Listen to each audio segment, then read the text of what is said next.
દેશમાં ચોમાસાની એન્ટ્રીનો આજે 5મો દિવસ છે। આજે દેશના 14 જેટલા રાજ્યોમાં ચોમાસાનો વરસાદ વરસ્યો છે। મધ્યપ્રદેશ અને બિહારમાં વાવાઝોડાનું એલર્ટ આપવામાં આવ્યું છે। તો મુંબઈના અનેક વિસ્તારો કે જ્યાં ધોધમાર વરસાદ પડ્યો છે। ભારે પવન સાથે મુંબઈના અનેક વિસ્તારોમાં વરસાદ।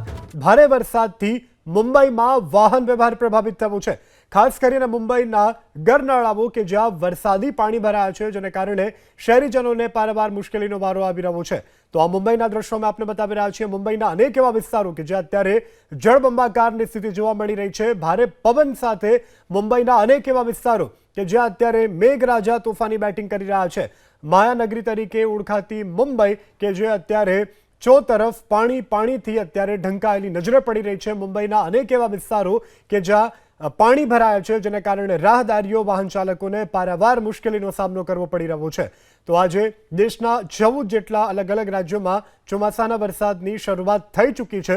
મધ્યપ્રદેશ અને બિહારમાં વાવાઝોડાનું એલર્ટ આપવામાં આવ્યું છે। આ સાથે મુંબઈમાં પણ આજે મેઘરાજાએ ધમાકેદાર બેટિંગ કરી છે। ધોધમાર વરસાદને કારણે મુંબઈના વિવિધ વિસ્તારોમાં પાણી ભરાયા છે।